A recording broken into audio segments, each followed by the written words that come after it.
Warning: the following episode may contain adult themes and language and may not be suitable for all listeners. Listener discretion is advised.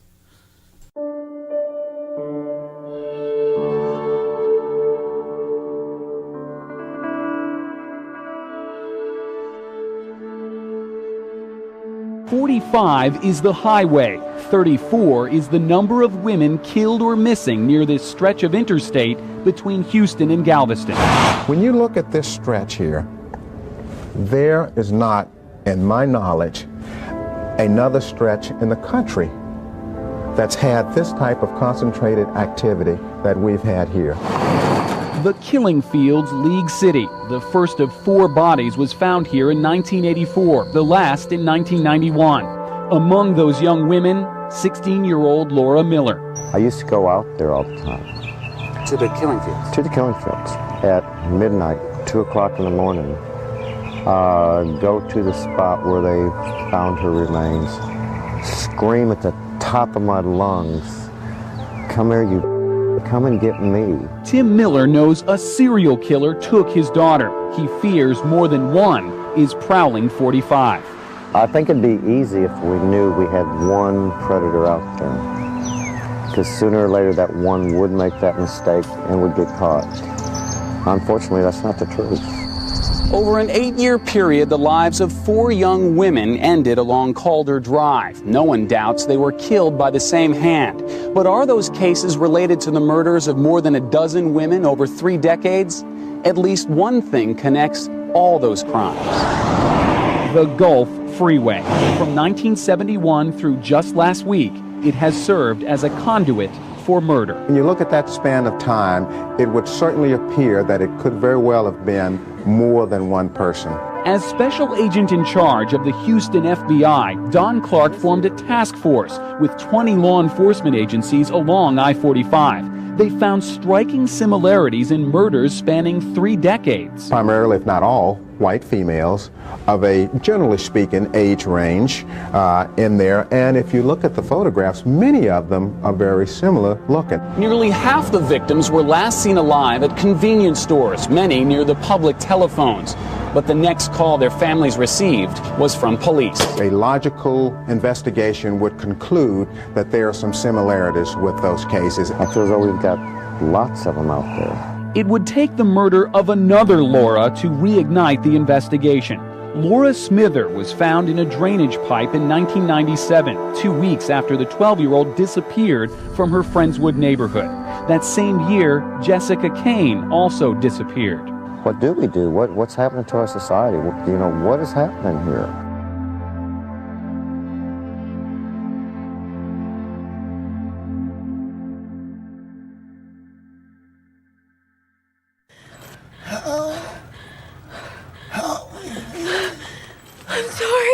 I'm sorry. It wasn't my fault. You should have watched where you were going. Can I tell you, I am not fond of cremations. I just don't like the idea of someone spending eternity in something the size of a motel ice bucket.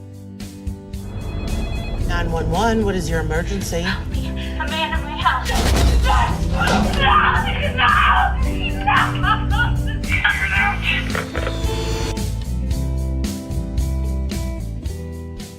Welcome to Texas True Terrors Podcast. Each episode, we compare a true crime from Texas and compare it to the based on a true story movie. I'm Maria, and I know the true story, but I haven't seen the movie. And I'm Craig, and I've seen the movie and know nothing about the real story. In this episode, we will discuss the movie Texas Killing Fields, based on the area of Texas where over 30 women would go missing and be found murdered. Was a serial killer roaming the Lone Star State for 3 decades? Listen and find out. Hey, everybody. It is a lovely Friday morning in Texas, in Fort Worth, and it's a little chilly today. Yeah, it's pretty cold. Have you been outside? Yeah, I went out to smoke a cigarette and I was freezing. Yeah. And, of course, it's right before our Halloween party tomorrow, and I have bought a sleeveless dress to wear. Sweet. Fun stuff. But, is it Sunday? It's going to get back up in the 70s. Yeah, welcome to Texas, where the temperature can go from 40 to 90 in the span of a few hours. Yeah. Like they say, if you don't like the weather in Texas, just wait a while. So today, we're going to be talking about the Texas Killing Fields. But first, I do want to let everybody know I did end up watching one of the movies, and that movie was Suburban Madness. Oh, yeah. It was awful. I can't even describe the awfulness that was Suburban Madness. You're telling me that it was not the greatest movie ever made? No, not even close. I think my eyes rolled around and around and around in my head many times while I watched it. Just the acting was awful. The accents, especially CeeLo Ward's. It was terrible, right? It was not even close to a Texas accent. It was the worst Southern drawl. Hey y'all doing? Like, it was bad. Yeah, man. it was bad. It was bad. Well, and then you had brought up about the whole casserole thing, and what we didn't share with the listeners was that was their code for the person that they were spying on was on the move. Yeah, we got him. Like, let's head out on the road. Yeah, so the casserole's in the oven. That's brilliant. Right. That's bad. But if you want to see it, feel free, but don't say we didn't warn you. It is on YouTube. It's on YouTube. That's how I watched it. Let's see here. You get to watch it in glorious 420 or 480p. I don't know. It was pretty bad. I put it on our freaking, what do we have, a 70-something inch TV, and it was like, I could barely see what was going on. Pixels were an inch across. Yes, and the voices weren't matching up with the face, and yeah, it was not a fun time. Luckily, my TV was a little bit smaller. I didn't notice the audio lag. I probably should have just watched it on my computer. Yeah. So anyways, like I said, today we're going to be talking about the Texas killing fields, and where many of the bodies were found was in a place known as League City, Texas. And I had never heard of this town before doing this research. And where the women's bodies have been found since 1971 is off of Calder Drive. And that's the place known as the Texas Killing Fields. And it's part of a swampy stretch that runs along Interstate Highway 45, also known as the Highway to Hell. Fun. Yeah, we have a Highway to Hell in Texas. That is I-45. So League City, Texas was settled at the former site of a Karankawa Indian village. See, we just take over Native Americans' lands. Manifest destiny, man. Right. And it was named League City after J.C. League in 1893. And League City is within the Houston, the Woodlands, and Sugar Land metropolitan area. And the area where bodies were found borders the Calder oil field 1 mile from I-45 in Galveston County. League City is 23 miles southeast of Houston. The area is about 53 square miles or 137 square kilometers. The population in 2010 is 83,560. So it's fairly... It's a medium-sized. Yeah, well, and here's the thing, too. Back in 2000, there were 45,000 people, so it's almost doubled. Wow. And the estimated population in 2016 was 102,000. Wow. Why are you laughing? Because I was going to go, wow. Every Owen Wilson movie ever. Oh, God. Wow. People aren't leaving the area, so, you know, they must be okay with women being murdered, and let's just move there. I might bring attention to it, and people are going, oh, I want to live in a creepy city. Right. Or whatever, like where all this shit's going down. We're going to go hunt down on Calder Road and see if we can turn up a body. Demographics of League City, they're 79.5% white, 17.5% of which are Hispanic, 7.1% African American, 5.4% Asian, 4% or 0.4% Native American. So what started out as Native American land, now there's like less than 1%. The median household income is $78,250, which is above the national average of $56,000. And that's pretty much all the stuff that I have for League City. You know, I don't want to give a lot of information because there is a lot of stuff to cover. And I think I have solved this case. I will have you know all the research I've done, we know who did it. Yeah. We're going to find out. All right. All right. Let's do it. So I guess I should let you give us some details about the movie before we get into all the murders. Yeah, let's do it. This movie was released October 4th of 2011. This is actually our first movie not filmed in Canada. It was filmed in Amite, I guess I'm saying that right, Louisiana? Amite. Yeah, who knows? I've never heard of this town, but it was swampy, I guess, so that's why they chose it. We couldn't do a swampy area in Texas because we have those. Obviously. Yeah, there's a hell of a lot more of them in Louisiana, so it's probably easier to find right. one. And I think Louisiana has tax breaks, too, for filming movies there. Well, I thought Texas do, too, but maybe not. I guess not. They might, but they're just probably better other places. Probably. I actually watched a movie last night that was filmed mostly in Texas. It was Logan's Run. Oh, my gosh. And it actually has the Fort Worth Water Gardens in it. Oh, yeah, I remember seeing that. Are you talking about the old one? Yeah. Oh. Yeah, apparently they're remaking it soon. I forget who's going to direct it, but it's a fairly big name director. I just found out earlier that part of the city that they're in before they go outside is a mall in Dallas. Yeah. Is it the Galleria? I don't know. Yeah. But this movie was directed by Amy Kanan Mann. She's only done one other movie that I saw. It's called Jackie and Ryan. I've never seen the movie. I don't know what it is. I've heard of it, but I don't think I've seen it. Other than that, she's directed a few episodes of some TV shows, none that I've ever heard of. She's not the most popular director, I assume. This movie stars Sam Worthington, who you might know from Avatar, Clash of the Titans, Terminator Salvation. He plays Detective Mike Soder? They never said his last name in the movie. Okay. Yeah. It also stars Jeffrey Dean Morgan, who people might recently know him as Negan from The Walking Dead. He is the comedian in The Watchmen, and he was Sam and Dean's father in Supernatural. He plays Brian Hay, detective in Texas City, Texas. Yeah, Texas City, Texas will come into this a little bit later, too. It also stars Jessica Chastain, who is in Zero Dark 30, Interstellar, The Martian. She plays Detective Pam Stahl. It stars Chloe Grace Moritz of Kick-Ass fame, Let Me In, Carrie, and most recently that I've seen, The Equalizer with Denzel Washington. She plays Ann Sliger. Another person we've got is Jason Clarke. He was in Dawn of the Planet of the Apes, Terminator Genesis, so that's our second person from a Terminator movie. And he was also in Zero Dark 30, along with Jessica Chastain. Jason Clarke plays Rule Valley. Okay. Is that a name? Yes. Rule, like R-U-L? R-U-L-E. Okay. Valley. I was like Rural Valley for a minute. No. Who names their kid that? No.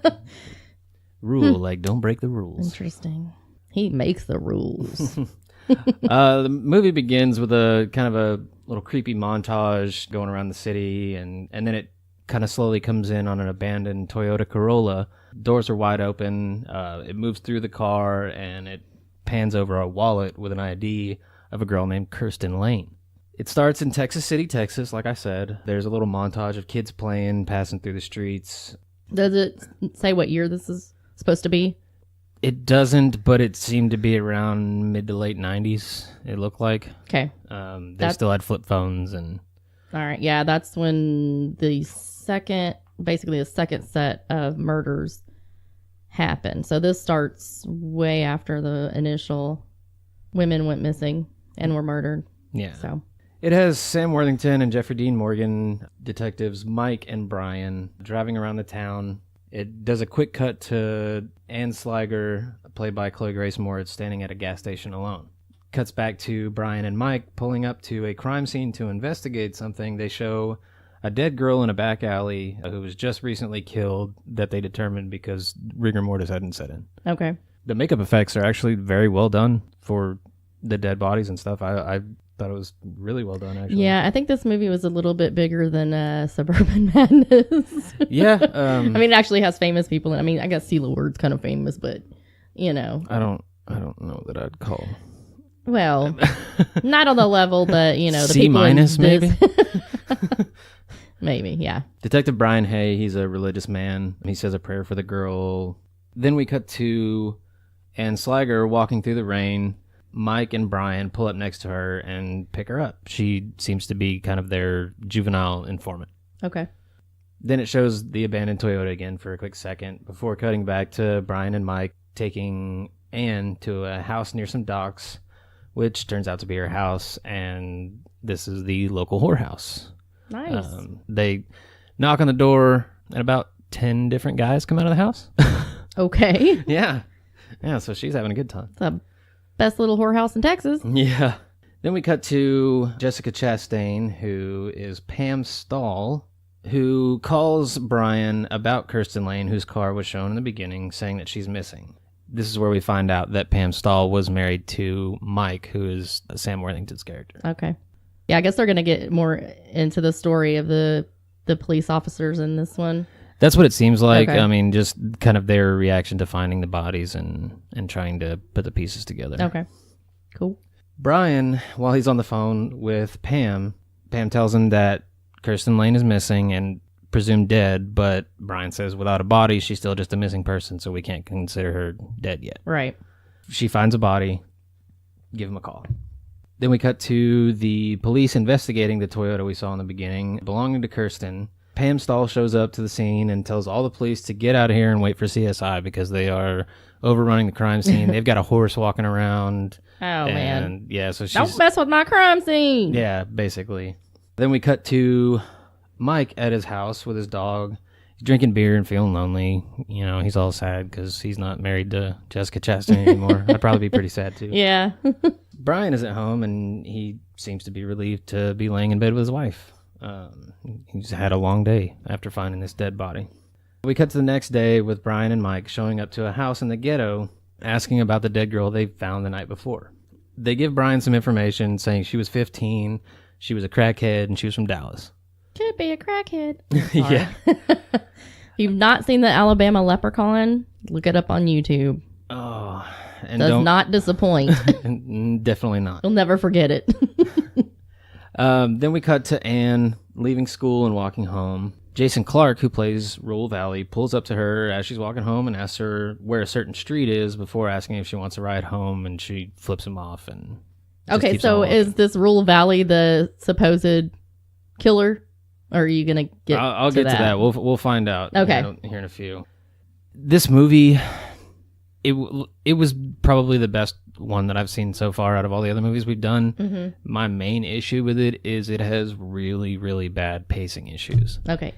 It cuts back and forth constantly between different scenes, different times of day, and sometimes it'll just be a scene for a second, but then it just, the pacing is real all over the place, and it's just, it confused me every once in a while as to when stuff was going on. So if it sounds confusing as I'm reading it, that's how it was in the movie. Okay.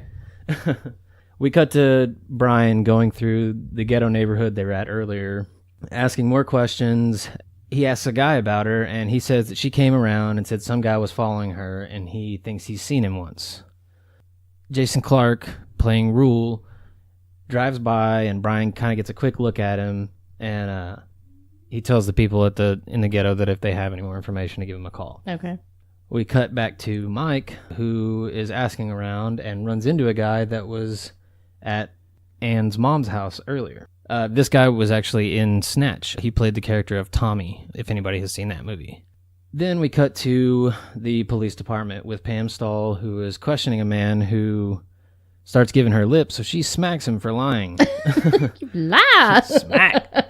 Mike walks in about this time and tells her he's there to help with the investigation, even though Pam said she only wants Brian to help her, because Brian and Mike are partners, but she would rather have Brian's help than Mike, since that's her ex-husband. Yeah, exactly. Then we cut to Anne, who is jumping rope outside of it looked kind of like a women's shelter, maybe for juveniles, teens.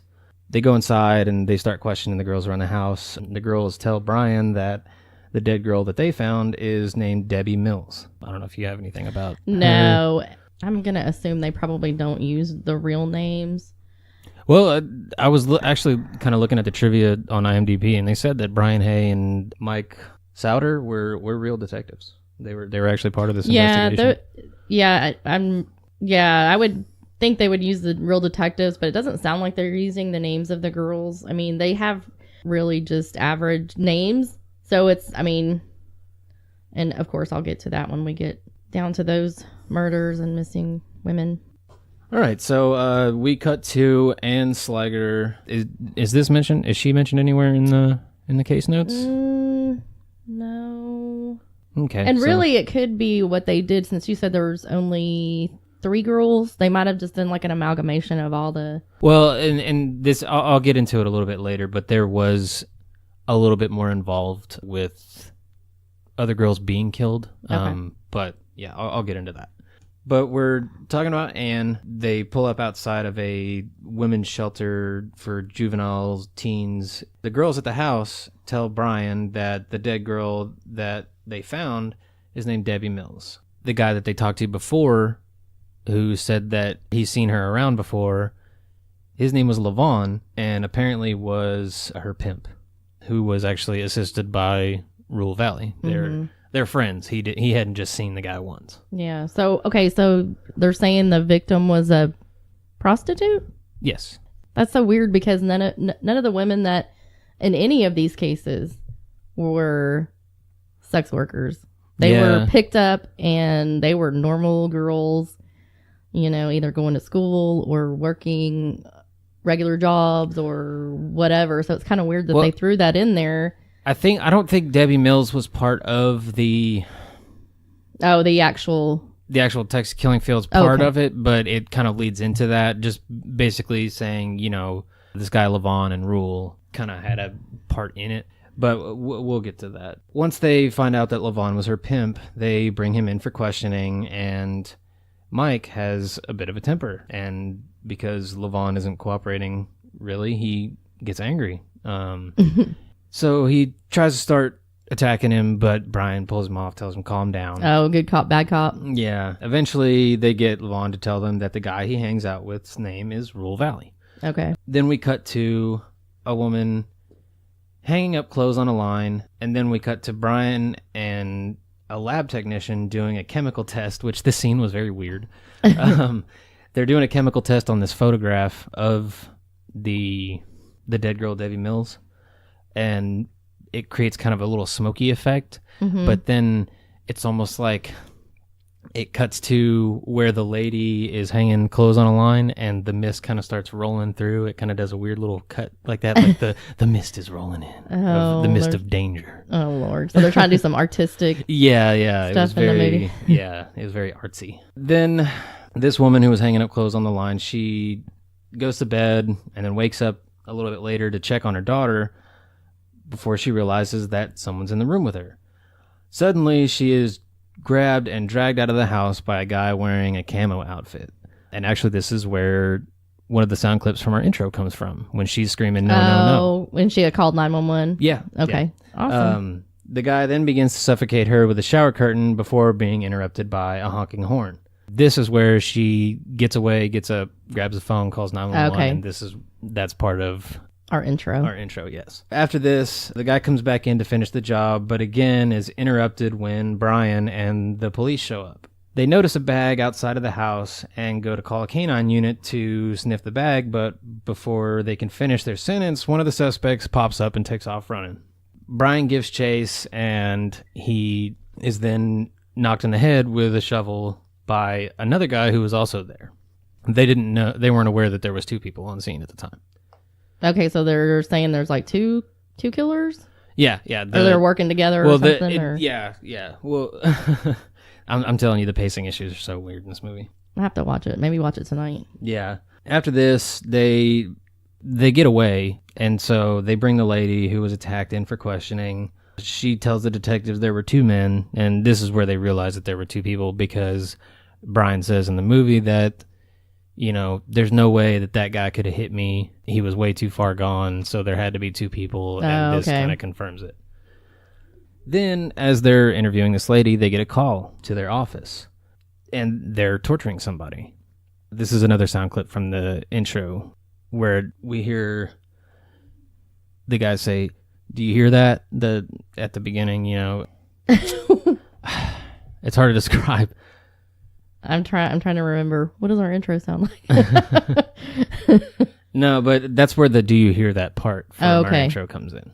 Then the phone hangs up, and it does another weird cut to Brian back at his house talking to his wife, and he's feeling upset that he couldn't do anything while he listened to somebody die over the phone. He's worried he won't be able to solve the case. And then it cuts to Mike, who's at his house listening to the recording of the call from earlier. Nice. They couldn't trace where the call came from because it was made from somewhere in the fields, in the killing fields, where there's not very good service out there. Oh, okay. So they weren't able to triangulate where it came from. So the person's actually out calling from the Texas killing field. Yes. Then we cut to Brian and Mike. They're talking in Brian's office about what happened. Mike apparently found out who the girl was. And this would be the Kirsten Lane girl. Okay. Brian adds this to his little bulletin board, and this is where he's starting to put the pieces together, but he's realizing there's a string of murders, and he's actually got a big old bulletin board with string all over the place, pictures everywhere, and there's a bunch of different girls, and so he's been doing his research, basically, and he's coming to the conclusion that, yeah, there's... a serial killer on the loose. Yeah, there's a pattern going on.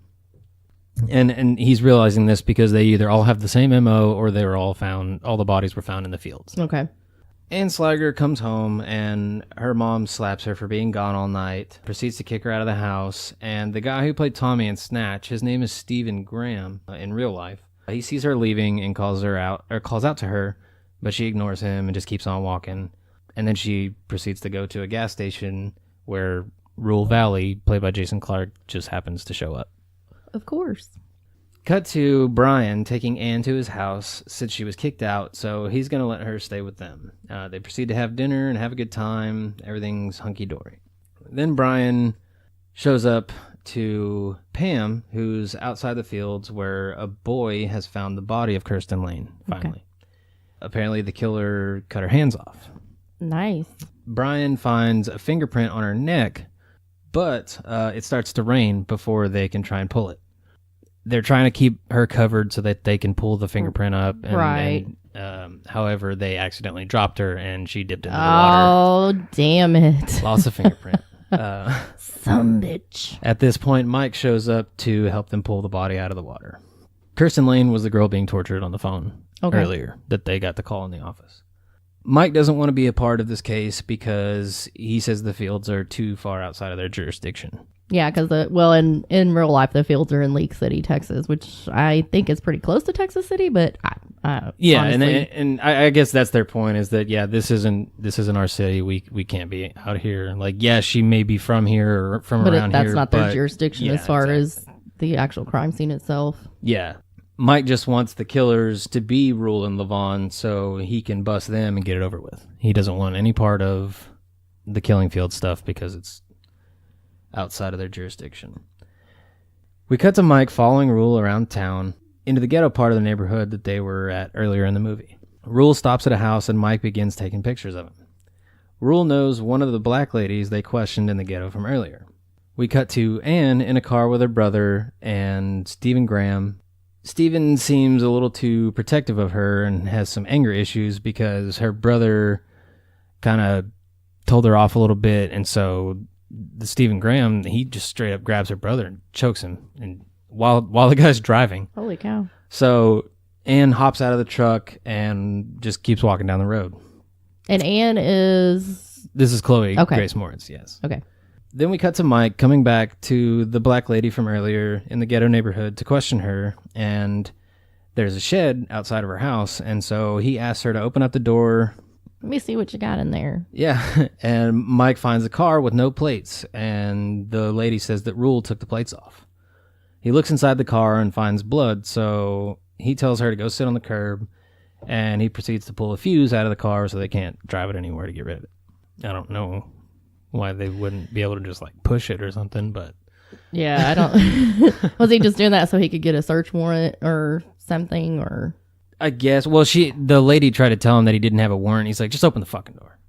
And so yeah, that's not really good when you consider if something goes to trial to be like, oh, whatever you found in there, we can't use it. Well, but she did let him in, so She did open the door. I mean, yeah, he told her to, but she opened the door. She could have said no. Yeah. So I don't know. we cut to Pam and Brian in the car talking about finding Kirsten in the fields. An officer apparently found her hand in a freezer at a bar. Okay. They show up to investigate. Brian asks around the bar and finds the guy who found the hand. And where they found it in a freezer in the bar, is what you said? Mm-hmm. Yeah. Okay. That's odd. Yeah. The guy who found the hand took a ring off of it, and they know that the ring was on the hand because they had a picture somehow. Now that I'm thinking about that doesn't really make any sense. I don't know why they had a picture of her hand, even though they were cut off of the body. Unless, well, was it a picture of her when she was alive that maybe... No, it was like straight up just a picture of her hand. Okay. Yeah, I don't know. But he took the ring off of it. The guy cracks a joke, which sets Brian off, who just proceeds to beat the living hell out of the guy. We ain't having that shit. At this point, Mike shows up, pulls Brian off. Mike tells Brian they got a warrant to pick up Rule because of the blood they found in the car. Mike thinks Brian is getting lost in the Killing Fields investigation and tells him he's getting close to the edge of being out of jurisdiction and could get himself in trouble. He's going too deep. So we cut to Brian talking to some kind of analyst who says the killer called their office from Kirsten Lane's phone. Then we cut to Mike waiting to pick up Rule after they got their warrant. After this, we cut to Brian coming to pick up Anne because she got in trouble for selling fake IDs. Brian takes her home and tells her God is watching and always has time for her, so she'll never be alone. Basically trying to say, even though you feel alone because your mom's a whore and your brother's a piece of shit and all that, you still got God. After this, they stop off at a gas station. He tells her to pick up some medicine while he makes a phone call. While Anne is in the store, she gets taken. She's kidnapped. She's snatched from the store? Yep. While Brian's right outside. He's just everywhere, isn't he? Yeah. Well, she was with Brian when they got to the gas station. Yeah, he told her to get out and go to the store. It's just weird that it just happens to be where this entire movie is everybody showing up to the right place at the right time. Like I said at the bar earlier, when Brian got out of hand and was beating the crap out of the guy, that's when Mike just happened to show up to pull him off. Get off of him. But after she gets taken, Brian runs in, finds out she's gone, and he asks the lady at the store about cameras. And she said, oh, well, they hadn't worked in months. Oh, of course. Brian then calls it in. They begin the search for her. This is when Brian just kind of goes off the deep end. He's like, I know she was taken to the fields. I know she's there. I'm going to go look for her. He's headed to the fields. Yeah, he's going out to the fields, and because that's where the cell phone calls came from. And I'm going to catch you. Yeah. Meanwhile, Mike is still waiting to pick up Rule and Levon. He's still in the ghetto neighborhood. While Brian is in the fields, he finds a bloody garment. They kind of look like panties. I couldn't tell what they were. It was just kind of, hey, there's a bloody thing, and he puts it in the bag. He tries to call it in and get a canine unit out there, but like they said earlier, there's not really good service out there, so he can't call anybody. Oh. We cut back to Mike, who sees the black lady he talked to earlier acting suspicious, and she's going into the shed from where they found the car earlier. Okay. She's carrying something. What, is she in on this too? A little bit. Weird. She then starts covering the car in gasoline. Oh. She's going to burn it. They didn't get a chance to get a tow truck out there? Yeah. That's weird to me, because if they had a warrant, they would have picked that car up. Well, and that was the thing, too. There were two other police officers there that were kind of standing on... waiting for... Yeah, they were all... Mike was basically saying, don't do anything, wait, we don't want to screw this up, right. We want to get these guys. She's like, screw that, I'm going to take gas, I'm going to set this car on fire, y'all ain't getting nothing. After she sets the car on fire, oh my God. Rule and Levon show up, but they kidnapped the lady's daughter in the process. They're just like, we're just going to take her. I don't know why, but they just decided to take her. Okay. Mike then proceeds to give chase while Rule leans out of the car, and he's firing back at Mike. He's shooting. Oh, there had to be guns involved. Yeah, it had to get a little action-y for a little bit. The lady's daughter jumps out of the car after they stop to let Rule out so he can start shooting. While he's on the ground? Or while they're not moving? Yeah, while they're not moving, yeah. And actually, there was another cop car that had been chasing them, too. All the while, Mike is still following behind, trying to catch up. After the daughter gets out of the car, Rule walks up to the police car with a shotgun and boom, shoots the cop, kills him. Damn. Yeah.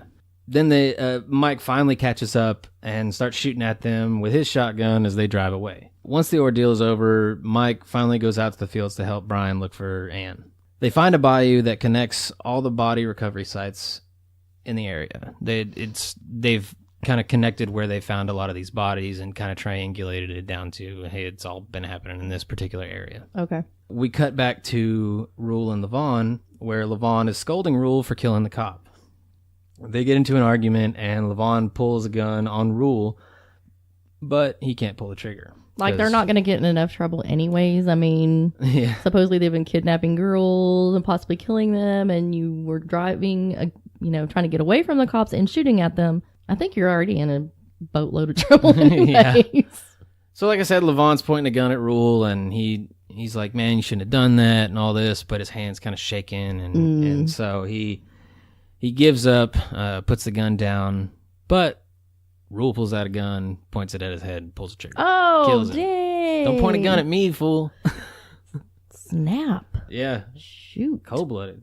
Yeah. We cut back to Brian and Mike in the fields where they actually find Ann, who doesn't seem to be dead that we know of yet. Mike says they need to get her out of there, but Brian wants to stay because he thinks whoever took her is going to come back to finish her off since she's not dead. Mike disagrees and wants him to come with him. Eventually they argue, but finally Mike just takes off to get Ann to an ambulance while Brian stays to wait for them to come back. After Mike drops her off at the ambulance, Pam Stahl, Jessica Chastain, pulls up and she picks Mike up to head back to where Brian is to help him. Okay. Brian is in the fields waiting for the killers to come back, and when someone finally shows up, it turns out to be Stephen Graham, not Rule or Levon. Oh, so it's a different guy altogether. Twist. Yeah. He proceeds to attack Brian with a knife before another guy shows up. This is Ann's brother. Oh, what? Yeah. It's Ann's brother and the guy who played Tommy in Snatch. He also played Al Capone in Boardwalk Empire. So it's two different Yep. guys? It's been purposely misleading us this whole time to make us think it's been Rule and Levon, but it's not. Sneaky. Ann's brother comes up and shoots Brian. Oh. You kill him?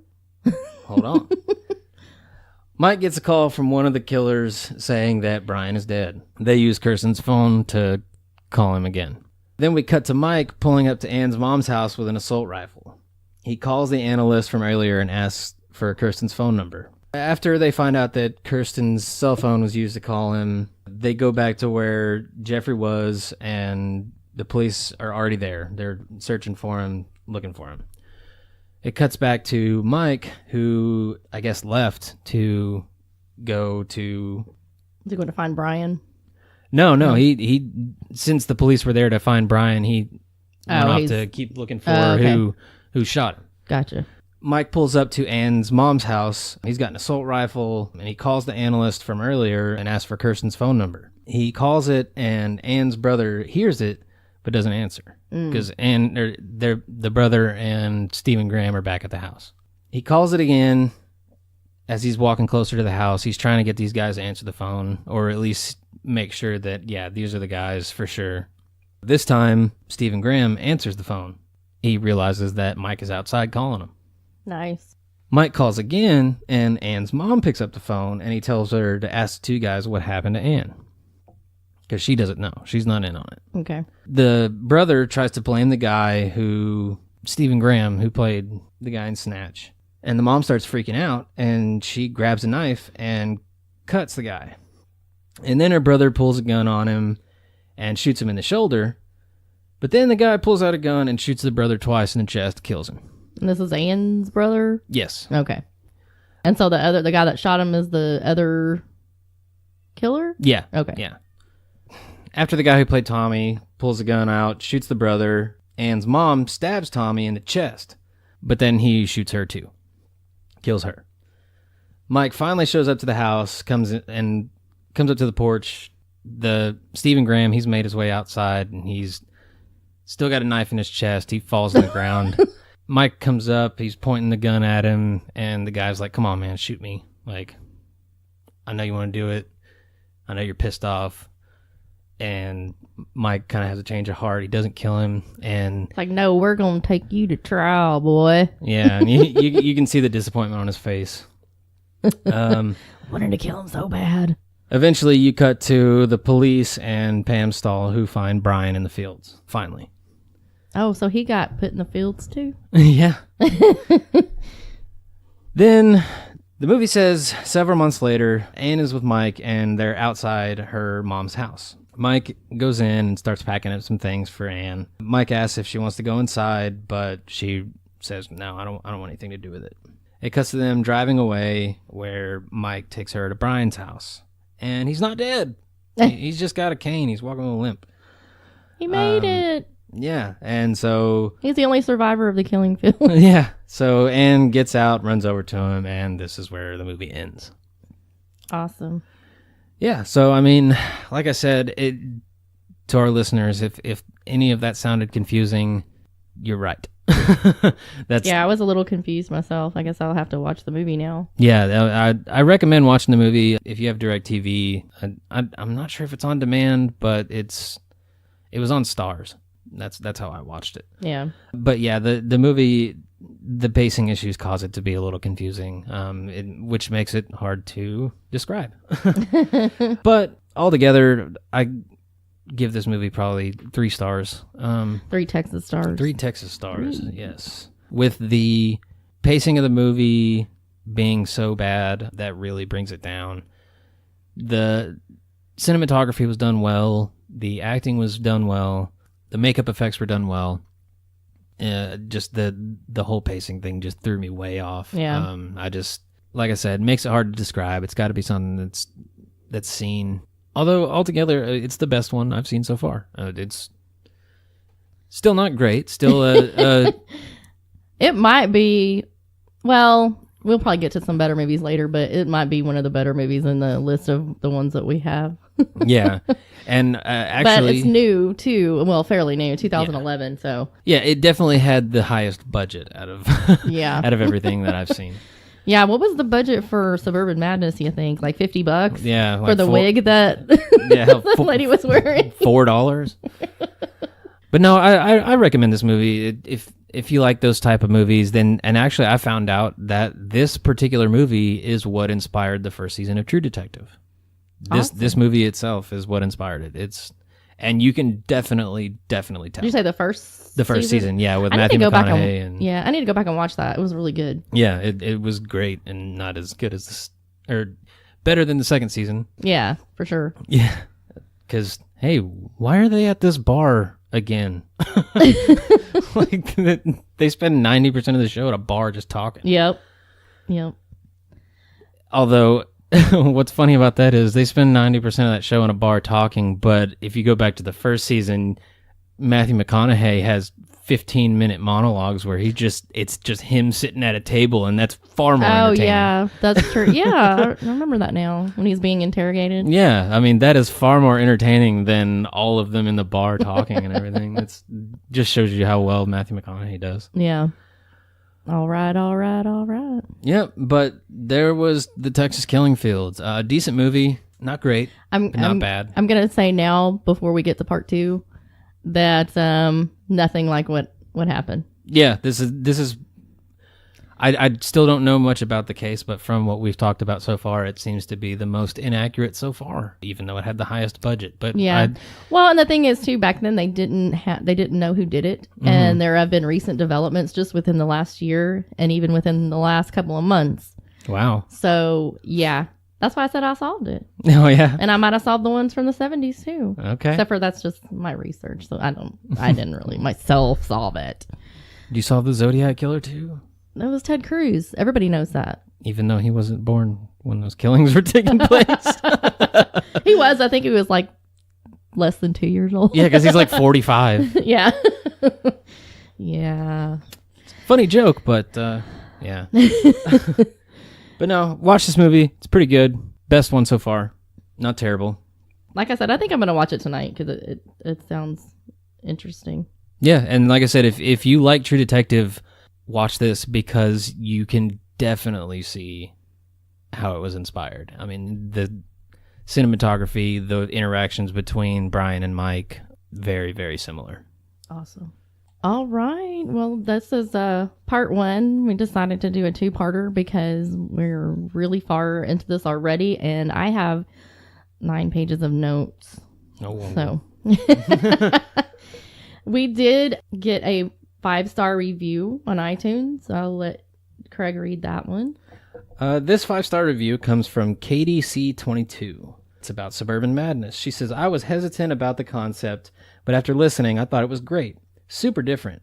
I enjoyed that y'all were accurate, but not just reading off facts. Super rad, and I totally will recommend you guys. Keep it up. And I'm not sure who Katie is, but if you're listening, if you want to send me or send us an email at texastrueterrors@gmail.com with your address, I'll send you out a sticker and a magnet. I think we're going to be getting a couple more reviews maybe for the next episode, because I mentioned it on Twitter and people were like, oh, I'll leave you one. And I know it takes a couple of days to show up. Just so you know, if you leave reviews anywhere, be it iTunes, Facebook, or Podbean, wherever, send us a message or an email to texastrueterrors@gmail.com and we'll get out a sticker and a magnet to you. Yeah, and we would really, really appreciate it if you guys rate and review us, especially on iTunes, because that's what a lot of the metrics look at. It really helps us out. It'll get us up in the ranks, get us more listeners. It'll keep this thing going. So, yeah, rate and review us. We really appreciate it, and we appreciate every listener that we have. Absolutely. Some favorite podcasts that we just found, and I know on this one I'm so late to the game because it's been around for a long time. It's called Once Upon a Crime. Esther does an excellent job on her podcast, and I really, really, really like it. So if you haven't and you're late to the game like me, give it a listen. Once Upon a Crime. All right. I haven't found any new podcasts since the last one. However, I did finish the first quote-unquote season of Darkest Night. It's an audio drama, kind of horror anthology themed. It's really, really interesting. I really liked it. It's probably my favorite audio drama that I've listened to so far. I've listened to a few of them. This one was really well done. It does have some audio issues with, some people being quieter or louder than others. Mm-hmm. Sometimes it comes through one ear, not the other. But overall, the content is good. Yes, the content is very good. The concept is really cool. It's interesting. And that was called what again? The Darkest Night. Darkest Night. Yes. It's about a young doctor who is working with another doctor who is played by the guy who played the burned man in the first season of American Horror Story. He also played, I think it was Liz in American Horror Story Hotel. He was also in True Blood. Yeah, but this guy plays a doctor who's running this program called Project Cyclops. Basically, they take a body and they take out their eye and put it in this machine, and they can see what happened leading up to the moment of their death. Oh, wow. And so that's where the anthology part comes in, and you get this story about what happened and what's going on, why they died, who or what killed them. Mm-hmm. And it kind of all comes together in an interesting way. Cool. I definitely recommend checking it out. Awesome. We have got quite a few stickers and different swag from a few podcasts. The Vanished podcast, which I love. This Week in True Crime History. Dude, if you drew that cat, that's awesome. He did. That is awesome, Mr. man. Jiggles approves. Way to go. I dig that drawing. I really like it. We also got stickers from Shocking Traumas and Treatments podcast, the Apex and the Abyss.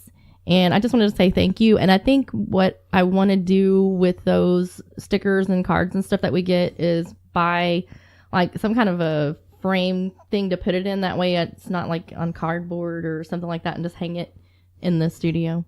Yeah. And once we do that, I'll get a picture out.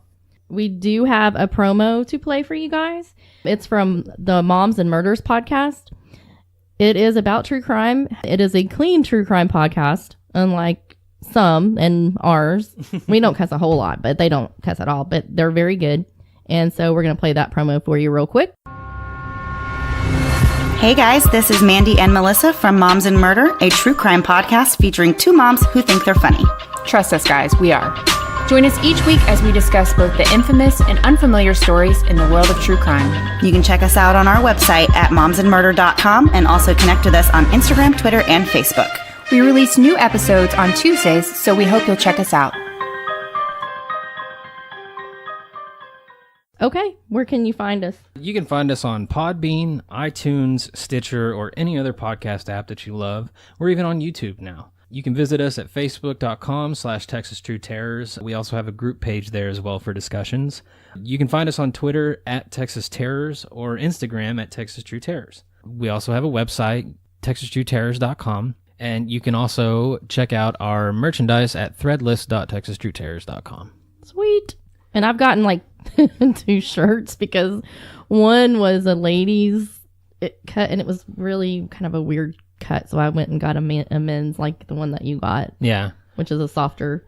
Oh, and softer one, those shirts, I'm telling you, people, they are awesome. They are super comfortable. I wear the one that I've got. I wear it all the time. It is one of the most comfortable shirts I've got, actually. So go check that out. And if you can't remember the link to the Threadless page, you can just go to our website, TexasTrueTerrors.com. We've got a link to our merchandise from there also. Awesome. Well, this finishes part 1 of episode 4. Texas Killing Fields. So join us for part 2. And that will be the information about the actual case. Yes, because it's very, very, very long. Yeah, and the way it worked out, we felt like doing the movie first was going to be the way to go. Yeah, it was going to be hard to weave everything in there just because, like I said, the murders and missing women started in 1971, went all the way up to the 2000s. Yeah, and so.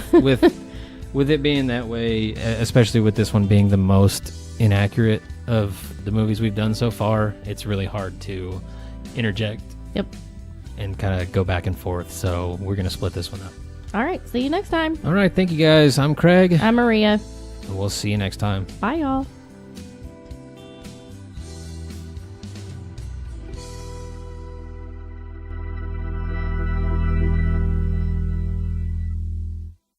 Tell me about your mama. I never beat you when you didn't deserve it, boy.